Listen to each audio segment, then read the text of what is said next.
ജയ് ഹിന്ദ്. വിരമിച്ച സൈനികൻ യൂട്യൂബ് ചാനലിലേക്ക് ഏവർക്കും സ്വാഗതം. 8ാം ശമ്പള കമ്മീഷനിൽ ഫിറ്റ്മെന്റ് ഫാക്ടർ എത്രയായിരിക്കും? ഫിറ്റ്മെന്റ് ഫാക്ടർ കാൽക്കുലേറ്റ് ചെയ്യുന്നത് എങ്ങനെ? ബേസിക് പേയിൽ DA മെർജ് ചെയ്യുന്നത് എങ്ങനെ? തുടങ്ങി പല സംശയങ്ങളും നമുക്കുണ്ട്. ഇതിൻ്റെ വിശദാംശങ്ങളാണ് ഈ വീഡിയോയിൽ. 8ാം ശമ്പള കമ്മീഷൻ രൂപീകരിച്ചതോടെ ഫിറ്റ്മെന്റ് ഫാക്ടർ സംബന്ധിച്ച ചർച്ചകൾ സോഷ്യൽ മീഡിയയിൽ നടക്കുകയാണല്ലോ. ഇതിനു മുൻപുള്ള പേ കമ്മീഷനുകളെ പോലെ 8ാം ശമ്പള കമ്മീഷനിലും DADR ബേസിക്കിൽ മെർജ് ആകുമെന്ന് എല്ലാവർക്കും അറിയാവുന്നതാണ്. ഇപ്പോൾ വരുന്ന മീഡിയ റിപ്പോർട്ടുകൾ അനുസരിച്ച് ഫിറ്റ്മെന്റ് ഫാക്ടർ 1.68 മുതൽ 3.68 വരെ ആകുമെന്ന് പറയുന്നു. ഫിറ്റ്മെന്റ് ഫാക്ടർ നമ്മുടെ ബേസിക് പെൻഷനിൽ DA മെർജ് ആകുമ്പോൾ കാൽക്കുലേറ്റ് ചെയ്യുന്നത് എങ്ങനെയാണെന്ന് പലരുടെയും സംശയമാണ്. അതായത് ഉദാഹരണത്തിന് 15 വർഷം സർവീസുള്ള ശിപ്പായിയുടെ ബേസിക് പെൻഷൻ 1 ജനുവരി 2026 18,000 രൂപയാണെന്ന് കരുതുക. 1 ജനുവരി 2026 നമുക്ക് ലഭിക്കുന്ന DADR 60% ആകാനാണ് സാധ്യത. അപ്പോൾ 1 ജനുവരി 2026 മുകളിൽ പറഞ്ഞ ശിപ്പായിയുടെ ടോട്ടൽ പെൻഷൻ എന്നത് 18,000 പ്ലസ് 60% DR എന്നതാണ്. അതായത് 18,000-ന്റെ 60% എന്നത് 10,800 ആണ്. അപ്പോൾ 18,000 പ്ലസ് 10,800 ഇസ് ഈക്വൽ ടു 28,800 രൂപയാണ് ആ ശിപ്പായിക്ക് ലഭിക്കുന്ന ടോട്ടൽ പെൻഷൻ. ഇനി 8ാം ശമ്പള കമ്മീഷനിൽ ഫിറ്റ്മെന്റ് ഫാക്ടർ ഉദാഹരണത്തിന് 1.86 ആണെന്ന് കരുതുക. അപ്പോൾ ഈ ശിപ്പായിയുടെ പെൻഷൻ എങ്ങനെ കാൽക്കുലേറ്റ് ചെയ്യും? ഇതാണ് പലരുടെയും സംശയം.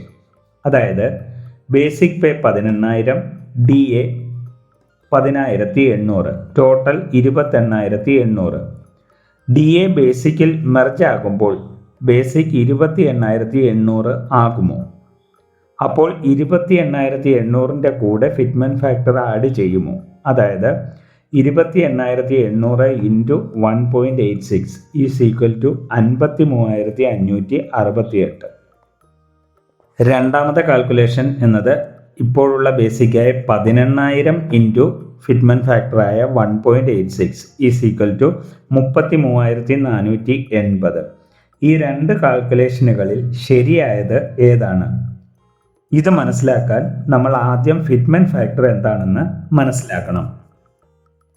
ഫിറ്റ്മെന്റ് ഫാക്ടർ എന്നത് പുതിയ ബേസിക് പെൻഷനും ഇപ്പോൾ ലഭിച്ചുകൊണ്ടിരിക്കുന്ന ബേസിക് പെൻഷനും തമ്മിലുള്ള വ്യത്യാസമാണ്. അതായത് ഇപ്പോൾ ലഭിക്കുന്ന ബേസിക് 18,000 രൂപ. പുതുക്കിയ ബേസിക് എന്നത് DA മെർജ് ആകുമ്പോഴുള്ള ബേസിക് ആണ്. അതായത് 28,800 രൂപ. ഫിറ്റ്മെന്റ് ഫാക്ടർ എന്നത് 28,800 ഭാഗം 18,000 ഈസ് ഈക്വൽ ടു 1.6. ഇതിൽ നിന്നും ഒരു കാര്യം നമുക്ക് വ്യക്തമായി. 1.6 എന്ന ഫിറ്റ്മെന്റ് ഫാക്ടറിൽ DA മെർജ് ആയിരിക്കുന്നു. അപ്പോൾ പുതുക്കിയ പെൻഷൻ കണക്കാക്കുന്നത് പഴയ ബേസിക്കിനൊപ്പം ഫിറ്റ്മെന്റ് ഫാക്ടർ ആഡ് ചെയ്യുമ്പോഴാണ്. 8ാം ശമ്പള കമ്മീഷനിൽ DADR വെച്ചുള്ള ഫിറ്റ്മെന്റ് ഫാക്ടർ 1.6 ആണെന്നത് കൺഫേം ആണ്. എന്നാൽ അതിനൊപ്പം കേന്ദ്ര സർക്കാർ എത്ര പോയിന്റ്സ് നൽകുന്നു എന്നതാണ് അറിയേണ്ടത്. ഉദാഹരണത്തിന് 7ാം ശമ്പള കമ്മീഷനിൽ നോക്കിയാൽ 1 ജനുവരി 2016 മുതലാണ് 7ാം ശമ്പള കമ്മീഷൻ പ്രാബല്യത്തിൽ വരുന്നത്. ആ സമയത്ത് DADR എന്നത് 125% ആയിരുന്നു. അതായത് ഉദാഹരണത്തിന് 10,000 രൂപ ബേസിക് പെൻഷൻ ഉള്ള ശിപായിയുടെ DR എന്നത് 12,500 ആയിരുന്നു. ടോട്ടൽ പെൻഷൻ എന്നത് 10,000 പ്ലസ് 12,500 ഈസ് ഈക്വൽ ടു 22,500 രൂപയായിരുന്നു. അപ്പോൾ അതിൻ്റെ ഫിറ്റ്മെന്റ് ഫാക്ടർ എന്നത് 22,500 ഭാഗം 10,000 ഈസ് ഈക്വൽ ടു 2.25 ആണ്. എന്നാൽ നമുക്ക് 7ാം ശമ്പള കമ്മീഷനിൽ ലഭിച്ച ഫിറ്റ്മെന്റ് ഫാക്ടർ 2.57 ആണല്ലോ. അതായത് 0.32 കേന്ദ്ര സർക്കാർ അധികമായി നൽകിയ ഫിറ്റ്മെന്റ് ഫാക്ടറാണ്. അങ്ങനെയാണ് 2.57 ആയത്. 8ാം ശമ്പള കമ്മീഷനിലും മുകളിൽ പറഞ്ഞ രീതിയിൽ 1.6 എന്ന ഫിറ്റ്മെന്റ് ഫാക്ടർ ലഭിക്കുക തന്നെ ചെയ്യും. അതോടൊപ്പം കേന്ദ്ര സർക്കാർ ഏഴാം ശമ്പള കമ്മീഷനിലേതുപോലെ 0.32 പോയിന്റ്സ് നൽകിയാൽ 1.92 ഫിറ്റ്മെന്റ് ഫാക്ടർ ആകും. കുറഞ്ഞത് ഫിറ്റ്മെന്റ് ഫാക്ടർ 1.92 എങ്കിലും ലഭിക്കാനാണ് സാധ്യത. സോഷ്യൽ മീഡിയയിൽ പറയുന്നത് പോലെ 3.68 ലഭിക്കാൻ ഒരു സാധ്യതയുമില്ല. 1.62 മുതൽ 2.25 ലഭിക്കാനാണ് സാധ്യതകൾ.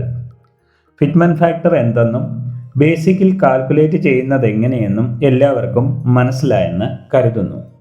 വീഡിയോ ഇഷ്ടപ്പെട്ടാൽ ലൈക്കും സബ്സ്ക്രൈബും ചെയ്യുക, സുഹൃത്തുക്കൾക്ക് ഷെയർ ചെയ്യുക. മറ്റൊരു വീഡിയോയിൽ വീണ്ടും കാണാം. ജയ് ഹിന്ദ്, വന്ദേ മാതരം.